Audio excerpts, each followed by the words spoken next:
347장 찬송하시겠습니다. 347장입니다.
묵상 기도하심으로 수요 예배를 하나님 앞에 드리시겠습니다.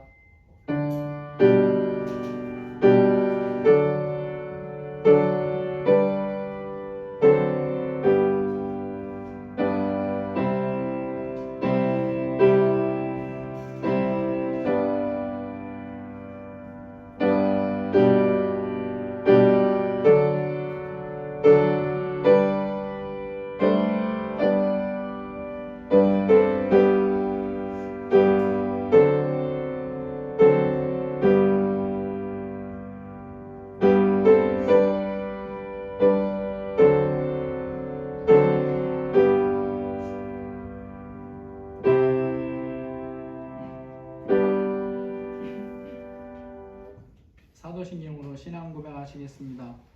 전능하사 천지를 만드신 하나님 아버지를 내가 믿사오며 그 의아들 우리 주 예수 그리스도를 믿사오니 이는 성령으로 잉태하사 동정녀 마리아에게 나시고 본디오 빌라도에게 고난을 받으사 십자가에 못 박혀 죽으시고 장사한 지 사흘 만에 죽은 자 가운데서 다시 살아나시며 하늘에 오르사 전능하신 하나님 우편에 앉아 계시다가 저리로서 산 자와 죽은 자를 심판하러 오시리라. 성령을 믿사오며 거룩한 공의와 성도가 서로 교통하는 것과 죄를 사하여 주시는 것과 몸이 다시 사는 것과 영원히 사는 것을 믿사옵나이다. 아멘. 찬송가 436장입니다. 436장입니다.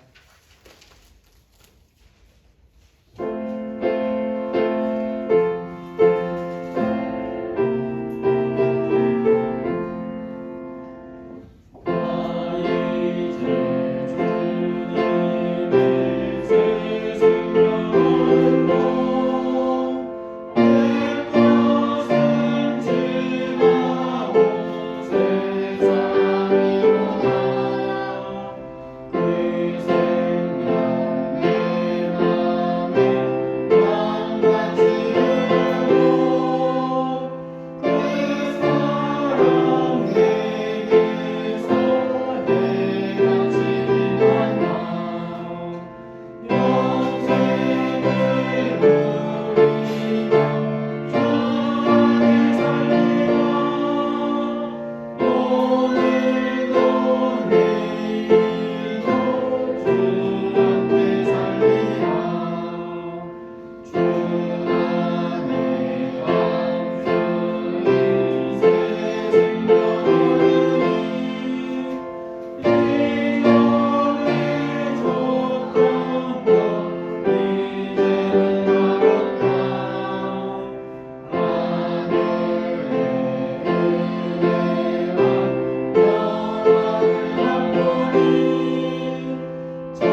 기도하시고 하나님께서 우리의 몸과 마음의 약한 부분들을 강하게 해주셔서 치료할 부분을 치료하시고 또 우리 육신의 마음도 치료하시고 건강하게 잘 성장할 수 있도록 해주시고 우리 성도들을 위해서 기도하시고 또 특별히 우리가 살고 있는 이 나라를 위해서 이 땅의 주의 백성들이 10명의 의인의 역할을 잘 감당하도록 함께 기도하시겠습니다.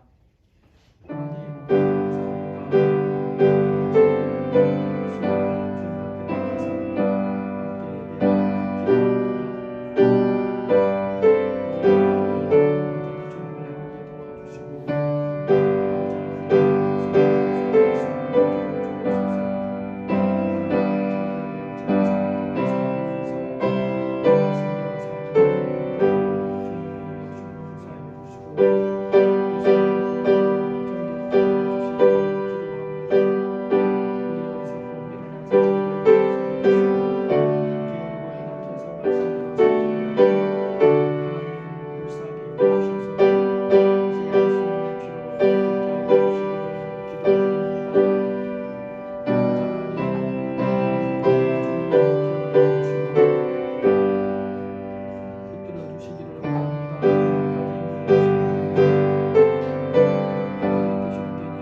성령께서 함께 하시고 우리에게 들을 귀와 깨닫는 마음을 주시고 우리의 영육간의 연약한 부분들을 주님이 성령으로 만지셔서 치료할 자를 치료하시고 고칠 자를 고쳐주시고 연약한 자들을 강하게 하여 주옵소서. 예수님의 이름으로 기도합니다. 아멘. 하나님 말씀 고린도전서 3장 1절에서 9절입니다.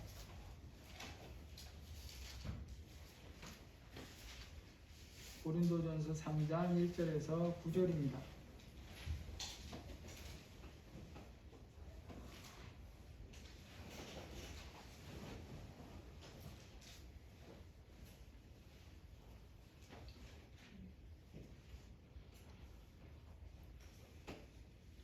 형제들아, 내가 신령한 자들을 대함과 같이 너희에게 말할 수 없어서 육신에 속한 자 곧 그리스도 안에서 어린아이들을 대함과 같이 하노라. 내가 너희를 젖으로 먹이고 밥으로 아니하노니 이는 너희가 마땅하지 못하였음이거니와 지금도 못하리라. 너희는 아직도 육신에 속한 자로다. 너희 가운데 시기와 분쟁이 있으니 어찌 육신에 속하여 사람을 따라 행함이 아니리요. 어떤 이는 말하되 나는 바울이라 하고 다른 이는 나는 아볼로이라 하니 너희가 유대 사람이 아니리요. 그런즉 아볼로는 무엇이며 바울은 무엇이냐? 그들은 주께서 각각 주신 대로 너희로 하여금 믿게 한 사역자들이니라. 나는 심었고 아볼로는 물을 주었으되 오직 하나님께서 자라나게 하셨나니. 그런즉 심는 이나 물 주는 이는 아무것도 아니로되 오직 자라게 하시는 이는 하나님뿐이니라. 심는 이와 물 주는 이는 하나님이라. 각각 자기가 일한 대로 자기의 상을 받으리라. 우리는 하나님의 동역자들이요 너희는 하나님의 밭이요 하나님의 집이니라. 아멘. 우리 생활에서 이전에 비해서 차원이 달라졌다고 말할 정도로 그렇게 표현해야 되는 것들이 있다면 뭐가 있을까 한번 생각을 해봤습니다. 제가 생각하기에는 우리 어린아이들의 한글 익히는 그런 나이대가 아닐까 생각을 해봤어요. 제 기억으로 50년 전에는 그렇지 않았는데 그때 제가 기억하기에 초등학교 1학년에 입학했을 때 한글을 읽고 쓰는 것이 서툴지만 좀 하고 온 사람이 제가 한 40몇 명이었는데 2명이었던 걸로 기억을 해요. 그런데 요즘은 어떻습니까? 아직 입학도 하기 전에 읽고 쓰는 것 당연한 걸로 알죠. 대부분의 학생들이 이미 읽고 쓰는 능력을 장착하고 초등학교에 입학을 해요. 한글은 참 특별합니다. 초성, 중성, 종성의 조합으로 만들어져요. 다른 말로 표현하면 자음 모음이나 자음 모음 자음이 합쳐져서 한 글자가 돼요. 그러니까 뭘 안 외워도 됩니까? 단어를 안 외워도 돼요. 기가 막힌 거죠 이거. 영어는 단어를 외우지 않으면 글을 읽을 수가 없어요. 아니 읽지는 해도 뜻이 뭔지도 몰라요. 그런데 한글은 단어를 외우지 않아도 됩니다. 세종대왕이 기가 막힌 것을 만들어놨어요. 초등학교 입학하기 전에 한글을 제대로 익혔으면 어떤 글자라도 읽을 수 있어요. 그리고 쓰는 연습을 좀 하면 이제 글자를 쓸 수도 있습니다. 1학년 되기도 전에 읽고 쓰는 것을 다 한단 말이죠. 여러분 그러면 어린이가 한글을 읽고 쓰는 것을 다 익혔다고 한글로 표현하고자 하는 것을 다 이해할 수 있을까라는 거죠. 한글로 표현하는 것을 제대로 표현할 수 있을까라는 부분입니다. 그렇지 않습니다. 한글을 읽고 쓸 줄 안다고 해서 한글로 나타내는 대부분의 것을 다 이해를 한다거나 아니면 단어들을 적절하게 잘 나열해서 사용한다거나 그런 뜻은 아니에요. 여러분이 어떤지 모르겠는데 저도 평소에는 못 느끼지만 한글을 바르게 사용하는 것이 결코 쉬운 일이 아니구나 라는 것을 느낄 때가 있어요. 바로 이 프로그램 때문에 그러는데 지금 아는지 모르겠는데 어떤 방송학 퀴즈에서 사회자가 이 문제를 냅니다. 대략 한 5, 60자 정도의 전후로 된 문장을 다 보여줘요. 그러면서 띄어쓰기 할 곳을 찾아서 표시를 하시오 라는 문제가 난이도가 제일 높은 문제죠. 지금 제가 몇 번 봤지만 유튜브에서 그 부분을 이렇게 모아놓은 것을 봤는데 아무리 맞춰보려고 애를 써도 지금까지 제가 문제를 맞춰본 적이 한 번도 없습니다. 여기는 맞을 수 있는데 이쪽은 틀리고 한두 개 맞추면 서너 개 틀리고 뭐 그런 일들이에요. 여러분 이런 문제는 어떤 사람이 맞출 수 있을까요? 적어도 국어를 전공 비슷할 정도로 열심히 했거나 아니면 국어 문법과 맞춤법에 대해서 확실하게 공부를 해야 그런 수준의 문제를 맞출 수 있어요. 그래서 그냥 공부를 잘해서 최고 수준의 골든벨을 울려도 못 맞춰요. 혹 맞추는 경우가 있는데 이게 다 알아서 그런 게 아니고 물어보면 짐작해서 맞춥니다. 그러니까 자기들이 의논해서 맞추잖아요. 한글 사용 능력에서는 이런 차이가 명확한 차이예요. 같은 한글이고 같이 읽고 쓰는데 초등학교 1학년이 사용하는 수준과 국문학과 교수가 사용하는 그 수준의 능력은 너무 다르다는 것입니다. 바로 이와 같은 차이가 진리를 믿고 사는 부분에서도 날 수가 있고 나고 있어요. 예수님을 구원자로 믿는 것은 같고, 하나님의 말씀인 성령을 가지고 있는 것은 같고, 글자를 읽는 것은 같고, 믿음의 시작은 같은데 때로는 그 차이가 젖먹이와 어른 정도로 큰 차이가 난다라고 하나님 우리에게 말씀하고 있어요. 이 시간 살피는 본문 말씀에 여기에 대해서 바울이 고린도 교회 성도들에게 말을 합니다. 우리 1절을 같이 한번 읽어보도록 하겠습니다. 형제들아, 내가 신령한 자들을 대함과 같이 너희에게 말할 수 없어서 육신에 속한 자 그리스도 안에서 어린아이들을 대함과 같이 하노라.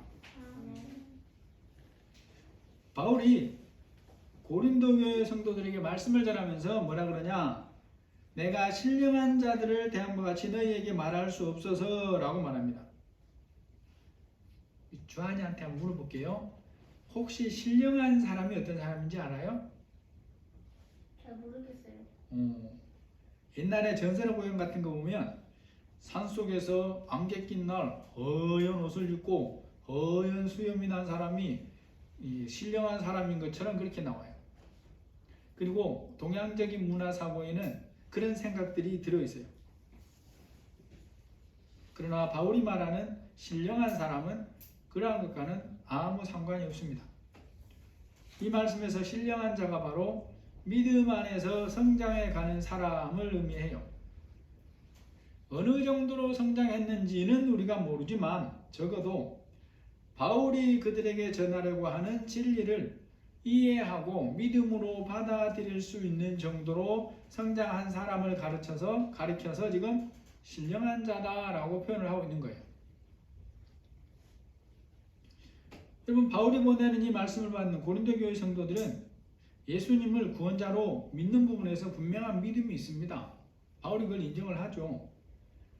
현재 그들에게 예수님을 구원자로 믿는 믿음은 분명하게 있고 바울도 그것을 알아요. 그런데도 불구하고 바울이 그들을 뭐라고 하냐? 너희들은 신령한 자가 아니다 라고 얘기를 해요. 형제들아, 내가 신령한 자들을 대함과 같이 너희에게 말할 수 없어서 육신에 속한 자 곧 그리스도 예수 안에서 어린 아이들을 대함과 같이 하노라. 바울이 지금 고린도 교회 성도들에게 어떤 생각을 가지고 있는가를 우리가 생각해 봐야 돼요. 방학 때에 양파를 숙제로 키워보도록 숙제로 내는 경우들이 있어요. 양파와 화분을 준비하고 그 안에 잘 심고 날마다 빠뜨리지 않고 물을 줍니다. 여러분이 그렇게 양파를 돌본다면 그 다음에 뭘 기대하겠습니까? 찬이야, 양파 키워봤어요? 아니요. 안 키워봤어요? 주한이는 키워봤어요? 아니요. 안 키워봤군요 아직. 양파를 키워보면 그렇게 적당한 시간이 흐르고 나면 이제 싹이 나요. 그리고 자라는 것을 기대를 하게 돼요. 지금 고린도 교회 성도들 향한 바울의 마음이 그와 비슷해요. 바울의 말에서 우리는 바울이 그동안 고린도 교회 성도들에 대해서 가지고 있는 생각, 기대가 뭔가를 짐작해 볼 수 있어요. 그것이 바로 믿음에서 성장해 가는 기대입니다. 어느 정도로 성장해야 된다라고는 말을 하지 않지만 복음을 처음 듣고 믿은 모습에 비하여서 성장해 가는 모습을 기대를 하고 있어요.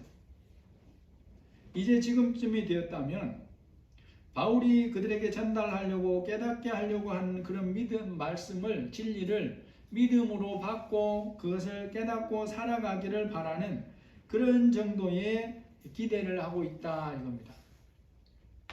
고린도 지역에 복음을 전하고 그들을 상당기간 양육한 바울의 입장에서는 이제 이런 기대를 가지는 게 전혀 잘못된 게 아니다는 거예요. 그럼에도 들려오는 소식을 들으니까 또 성령의 감동으로 깨닫게 되는 것이 뭐냐 보니까 고린도 교회 성도들의 믿음이 처음 믿은 상태에서 거의 성장을 안 하고 있다는 것입니다. 오히려 어떤 사람들은 처음 믿은 때보다 뒤로 후퇴하고 있어요. 그래서 바울이 말합니다. 육신에 속한 자, 곧 그리스도 안에서 어린아이들을 대함과 같이 한다.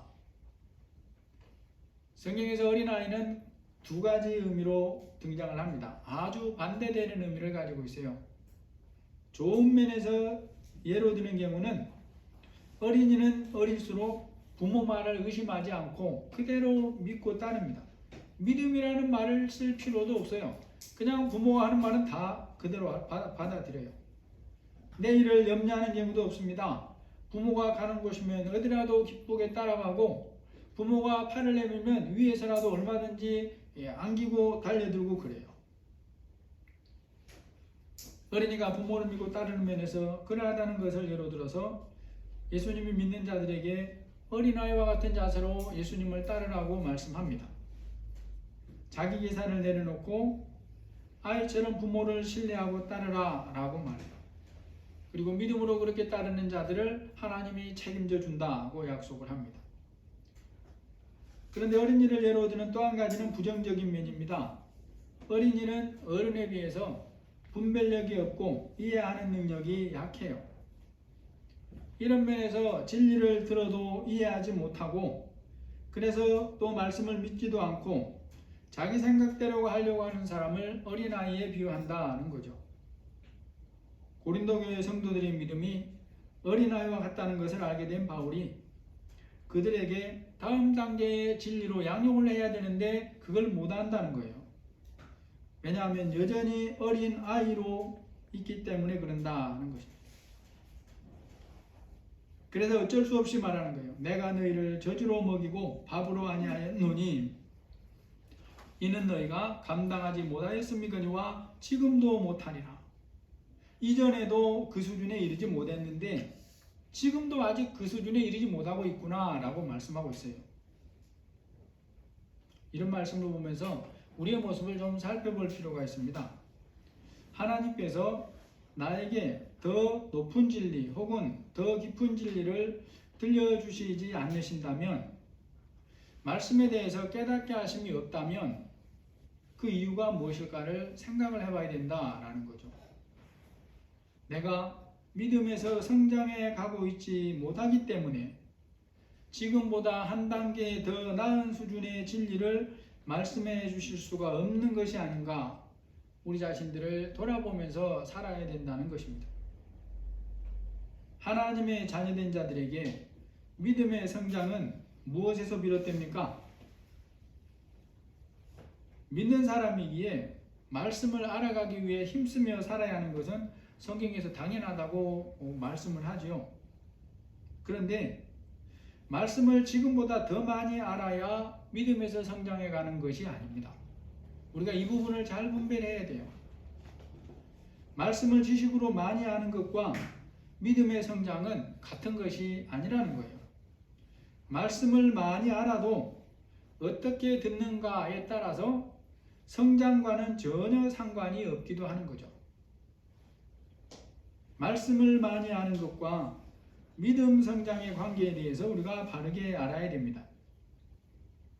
현재 내가 알고 있는 말씀의 정도가 어떠하든지 지금 알고 있는 말씀에 믿음으로 순종하는 것을 통해서만 믿음이 성장해 간다는 거죠. 로마서 10장 17절에 말씀합니다. 믿음은 들음에서 나며 들음은 그리스도의 말씀으로 말미암았느니라. 여러분, 이 말씀에서의 들음은 단지 귀로 듣고 지식으로 쌓는다는 의미가 아니죠. 귀로는 당연히 들어야 되지만 그것만으로는 믿음이 성장을 하지 않아요. 우리가 이 부분도 분명하게 알아야 될 부분이에요. 여러분, 사람이 만약에 말씀을 귀로 듣는 것만을 통해서 믿음에서 성장한다면 믿음에서 성장하지 못할 사람이 어디에 있겠어요? 왜냐하면 우리는 최소한 한 주간 한 번의 예배를 드리면서 말씀을 듣습니다. 예배 때가 아니어도 평소에도 말씀을 읽으려고 애를 쓰죠. 1년에 최소한 52번의 주일이 있고 성경책은 언제라도 읽을 수 있고 각종 인터넷으로 접할 수 있는 수많은 말씀들이 있어요. 그렇게 말씀을 들음에도 나의 믿음의 성장으로의 변화가 없다면 왜 그러냐 하는 것입니다. 왜 그러냐? 하나님의 말씀이 틀렸냐? 그게 아니에요. 하나님이 말씀하신 대로의 들음이 없기 때문이라는 거예요. 이 들음은 마음으로 듣고 행동으로 실천하는 그런 들음을 의미한다는 것입니다. 믿음의 성장 원리는 명확합니다.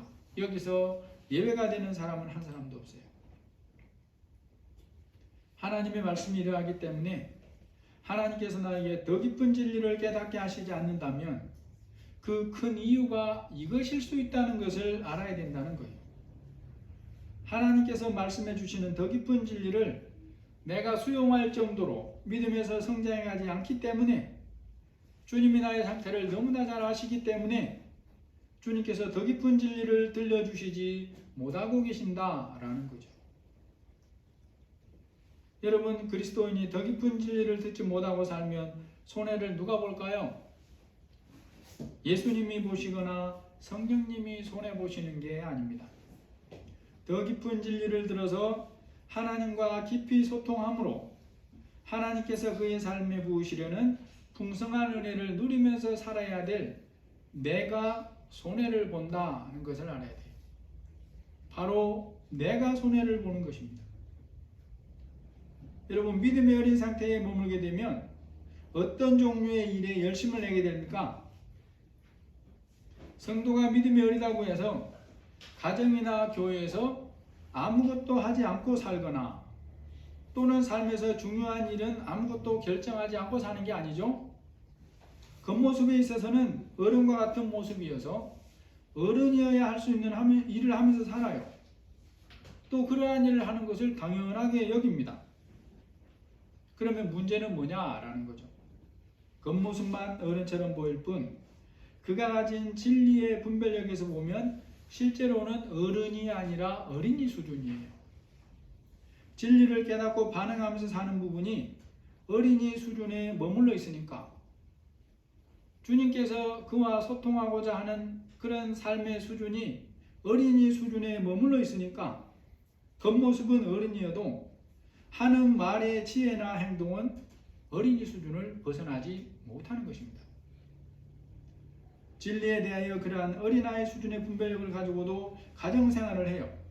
자녀를 믿음으로 양육하고 있다고 생각하면서 살아요. 보이는 교회에서도 마찬가지예요. 진리에 대하여 그러한 어린아이 같은 수준의 분별력이지만 그럼에도 맡은 직분을 감당하고 형제를 섬기면서 삽니다. 진리의 분별력이 어린이임에도 어른이 해야 할 일을 하면서 사니까 어떻게 됩니까? 하나님이 결코 기뻐하지 않는 모습으로, 싫어하는 모습으로 사는 거예요. 오늘 3장 3절을 보니까 우리 3장 3절 같이 읽어보시겠습니다. 너희는 아직도 육신에 속한 자로다. 너희 가운데 시기와 분쟁이 있으니 어찌 육신에 속하여 사람을 따라 행함이 아니리요.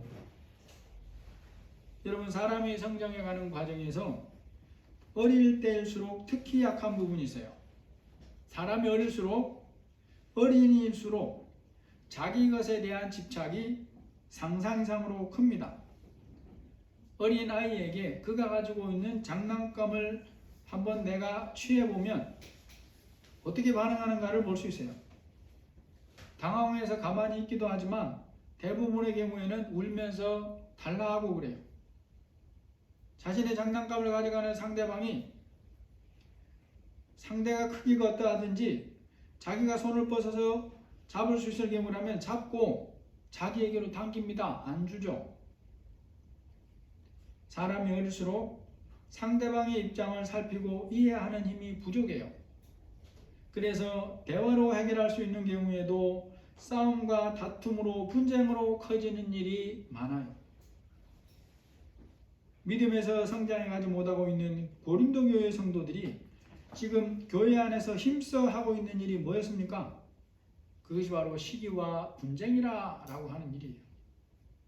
이들은 예수님을 구원자로 믿기는 하지만 이후에 성장의 감이 거의 없어요.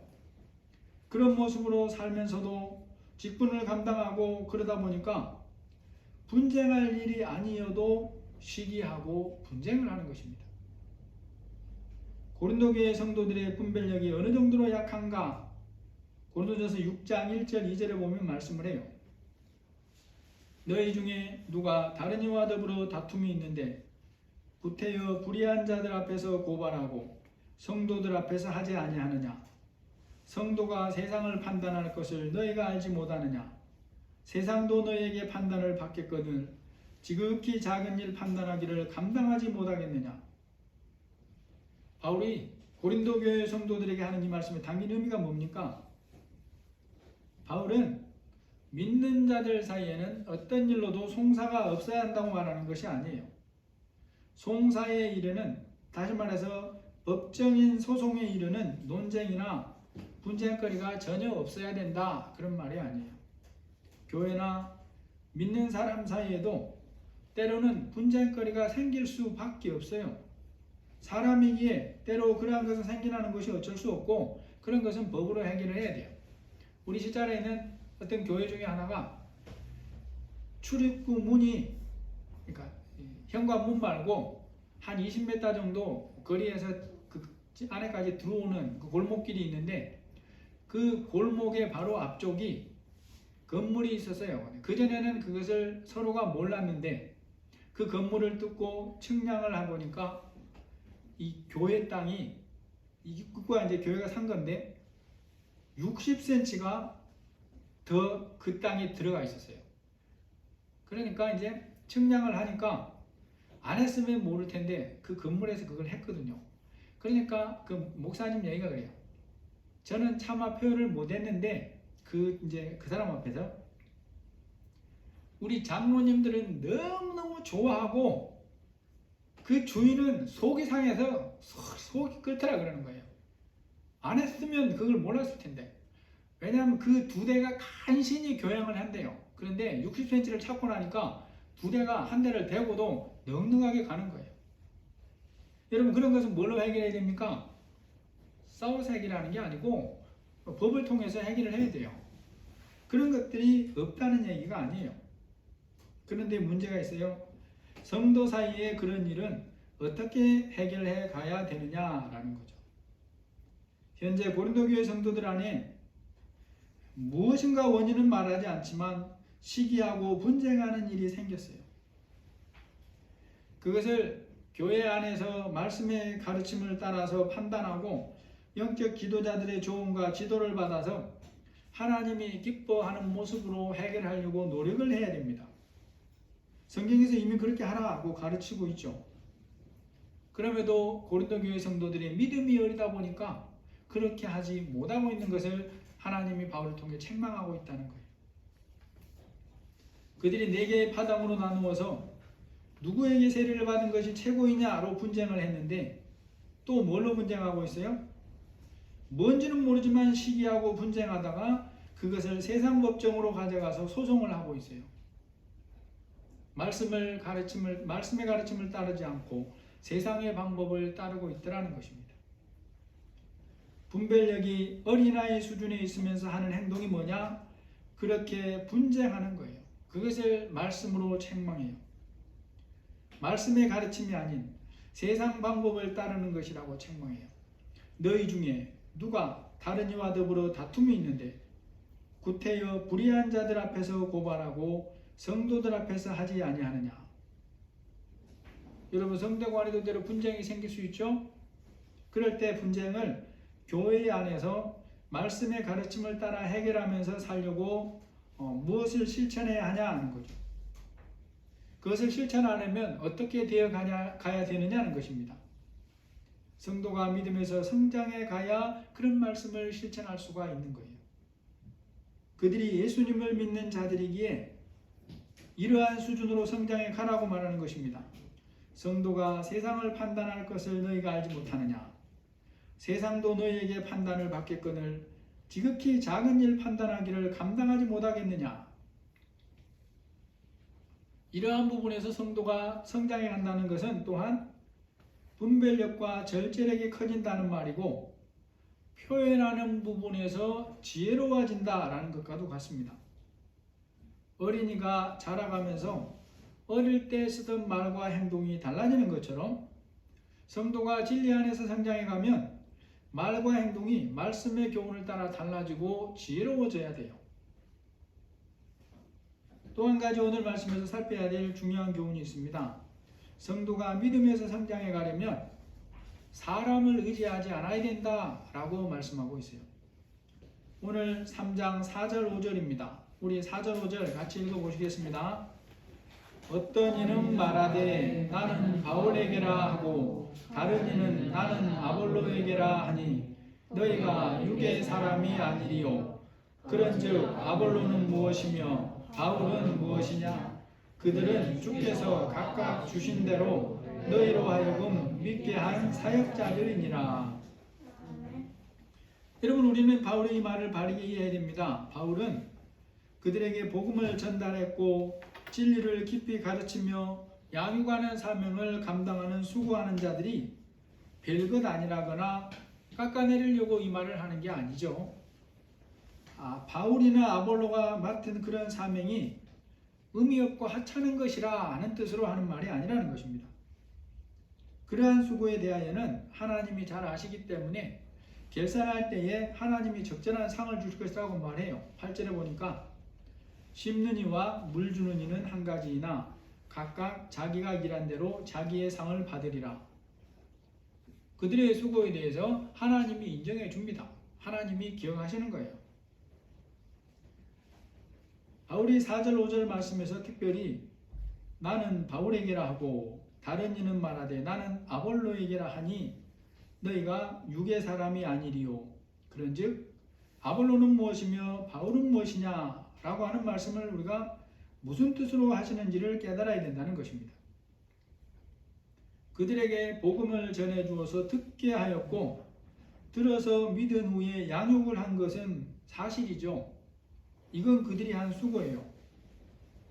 그들에게 복음을 전하는 일에 쓰임받은 사람이 바울과 그 일행들이고 진리를 더 깊이 깨닫고 양육시키는 일에 수고를 감당하는 것은 아볼로였다라는 것입니다. 적어도 고린도 교회에서 보면 이 부분에서 이 두 사람은 이런 수고를 감당을 했어요.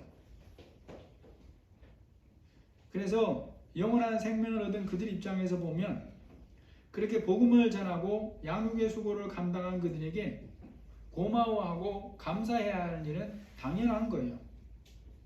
여러분, 사람이 다른 사람에게 은혜를 입었다면 감사하잖아요. 그런데 그 은혜가 계산할 수 없을 만큼 크다고 깨달았으면 그 감사의 크기가 얼마나 크겠어요. 저는 그걸 전혀 요구하는 것도 말하는 것도 아니에요. 근데 제가 어떤 사람에게 가면 그 사람이 제게 밥 먹으러 가자고 합니다. 그러면서 항상 최고급 소고기를 사줘요. 저는 굉장히 고마워서 잘 먹고 옵니다. 제가 그 사람에게 복음을 전해서 예수님을 믿게 하는 일에 전달자로 제가 쓰임을 받은 사람이거든요. 그 사람이 성장해가면서 그 믿음이 얼마나 깨달아졌는지는 모르지만 아무튼 가끔 수개월 만에 한 번씩 가면 꼭 가서 먹고 싶은 것이 뭐냐고 물어보고 그냥 아무거나 갑시다 그러면 항상 그 집으로 가요. 며칠 전에도 한 번 갔었는데 제가 비싸서 쳐다도 못 보겠는데 그걸 사주는 거예요. 그래서 맛있게 먹고 왔습니다. 여러분, 그러한 것이 사실이에요. 그러면 이 사람들은 어떤 사람들이에요? 그들에게 영원한 생명을 전달하는 데 쓰임받은 사람들이에요. 당연히 사람으로서도 감사할 줄 알아야 돼요. 그럼에도 불구하고 고린도 교회 성도들이 믿음에서 성장해 가기 위해서는 바르게 알고 가져야 될 태도가 있다 이거예요. 그것이 뭐냐? 바울이나 아볼로 같은 수고한 사람들일지라도 그들을 마치 예수님이라도 되는 것처럼 그렇게 높이면 안 돼요. 바울이나 아볼로를 마치 예수님이라도 되는 것처럼 의지하고 따르면 안 되는 것입니다. 바울과 아볼로가 맡은 역할과 예수님의 역할이 어떻게 다른가? 6절, 7절에서 분명히 말씀을 하고 있어요. 나는 심었고 아볼로는 물을 주었으되 오직 하나님께서 자라나게 하셨나니 그런즉 심는 이나 물 주는 이는 아무것도 아니로되 오직 자라게 하시는 이는 하나님뿐이니라. 여러분, 예수님이 예수님의 이름으로 오는 자들에게 물 한 잔을 대접해도 상을 잃지 않을 것이라 라고 말씀했다는 걸 우리가 기억해야 돼요. 그러므로 이 말씀은 글자 그대로의 뜻대로 바울과 아볼로의 사역이 아무 의미가 없다는 게 절대로 아니라 그랬어요. 이 일은 하나님이 그들에게 맡겨주셔서 감당한 사명이지만 영원한 삶에서 이 생명을 주시고 그 생명에서 자라게 하시는 분은 오직 하나님뿐이다 라고 하는 것을 알아야 된다라는 거예요.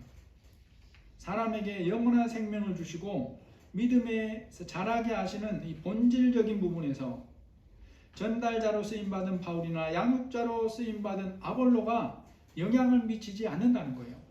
그런데 우리는 이런 부분에서 잘 분배를 못하는 것 같아요. 어떤 사람들을 보면 어떤 유명한 목사님들에게서 배웠다 그러면서 막 그렇게 추종하는 것들을 볼 수 있어요. 근데 나중에 잘못되거나 고쳐야 될 부분이 있는 것들이 드러나는데 그런 게 대해서는 아무 말을 못해요. 왜요? 자기가 그것을 추종하고 따랐기 때문에. 솔로몬이 망해갈 때 처음부터 망했겠습니까? 우상을 쫓아갈 때 처음부터 그랬겠어요? 그러지 않았어요. 그런데 하나님이 아니라 사람을 따르다 보니까 저 사람은 당연히 옳게 갈 거라고 생각하고 따르다 보니까 나중에는 어디로 들어가 있어요? 같이 수렁으로 들어가 있더라는 거예요. 하나님께서 그들의 수고를 사용하시지만 그 일을 하시는 분이 하나님이라는 것을 알아야 돼요. 그러므로 사람을 의지하지 말고 하나님을 믿어야 된다라는 것입니다. 바울은 고린도 교회 성도들이 바울이나 아볼로에 대하여 그리고 고린도 교회 성도들 서로의 만남에 대해서 또 알아야 할 것을 말씀하는 게 3장 9절입니다. 우리는 하나님의 동역자들이요 너희는 하나님의 밭이요 하나님의 집이니라. 이 말씀을 통해 우리는 하나님의 자녀된 자들이 교회 공동체를 이루는 서로에 대하여 어떤 가치관과 태도를 가지고 대응해 살아야 되는가를 볼 수 있어요. 모든 성도는 하나님의 동역자임을 기억하고 살아라 라고 말합니다. 외모나 사회적인 위치가 다르다고 해서 그런 것으로 파당을 만들어 분쟁하지 말라는 거예요. 동역자끼리 분쟁하면 되겠습니까? 망하는 길이죠. 또 모든 성도는 하나님의 밭이고 집임을 알아야 된다 라고 말씀하는데 사람들이 밭에 씨앗을 뿌리고 가꾸죠. 심겨진 씨앗은 싹만 튀었다고 되는 것이 아닙니다. 성장을 해서 꽃을 피우고 열매를 맺어야 돼요. 하나님께서 고린도 교회 성도들에게 성령의 열매를 맺기를 기다리고 계신다는 것을 알고 성장해서 열매를 맺어라는 말씀이죠. 끝으로 하나님의 집이라 하는 것은 예배자의 삶을 살아야 한다라는 말씀이에요. 물리적인 성전이 사라진 그때에 하나님의 집은 하나님의 성령이 임해 계시는 믿는 각 사람이고 그들이 교회라는 공동체로 모이는 모임 자체지 않습니까? 그렇게 공동체를 이룬 그들이 하나님께 예배하는 공동체가 되어야 된다는 그런 말이죠. 오늘 말씀을 정리해 보겠습니다. 고린도 교회 성도들이 현재 어떤 모습으로 있냐는 거죠. 예수님을 구원자로 믿는 믿음은 있으나 믿음에서 성장해가는 모습은 하나님이 바라시는 모습이 아니에요. 그런 그들에게 주님께서 더 깊은 진리를 말씀해 주실 수가 없다고 합니다. 아무리 똑똑해도 어린이는 어른이어야 감당할 수 있는 일을 감당하지 못하는 거예요. 믿음 안에서 성장해감이 없으면 예수님이 아니라 내가 손해를 본다는 것을 알아야 됩니다. 사람을 예수님처럼 믿고 의지하게 되어도 믿음에서 성장해 갈 수가 없어요. 잘 분배를 해야 됩니다. 우리는 하나님의 동역자로 부름을 받은 자들입니다. 말씀의 씨가 뿌려져 성령의 열매를 맺어야 할 밭으로 부름을 받았고 예배자로 살 자로 부름을 받았다는 것을 기억하시고 주님의 말씀대로 우리가 함께 성장해 가시기를 예수님의 이름으로 축복합니다. 하나님 아버지, 우리의 현재 모습이 주님이 보시기에 다음 단계의 진리를 받아들일 수 있는 믿음으로 성장해 가고 있는지 성령으로 각자에게 깨닫게 해주시고 들려주시기를 기도합니다. 마땅히 하나님께서 우리를 하나님이 원하시는 진리를 깨닫고 주님과 소통하는 수준으로 살기를 원하신다는 걸 우리가 기억하고 우리 자신들을 말씀으로 점검하며 주님의 동역자로 말씀의 씨가 열매를 맺는 밭으로 예배자의 삶을 살 수 있는 저희들이 다 되게 하여 주옵소서. 예수님의 이름으로 기도합니다. 아멘. 찬송 359장입니다. 359장입니다.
예수님이 가르쳐 주신 기도로 예배 마치겠습니다. 하늘에 계신 우리 아버지여, 이름이 거룩히 여김을 받으시오며 나라가 임하옵시며 뜻이 하늘에서 이루어지는 것 같이 땅에서도 이루어지이다. 오늘 우리에게 일용할 양식을 주옵시고 우리가 우리에게 죄 지은 자를 사하여 준 것 같이 우리 죄를 사하여 주옵시고 우리를 시험에 들게 하지 마옵시고 다만 악에서 구하옵소서. 대개 나라와 권세와 영광이 아버지께 영원히 있사옵나이다. 아멘.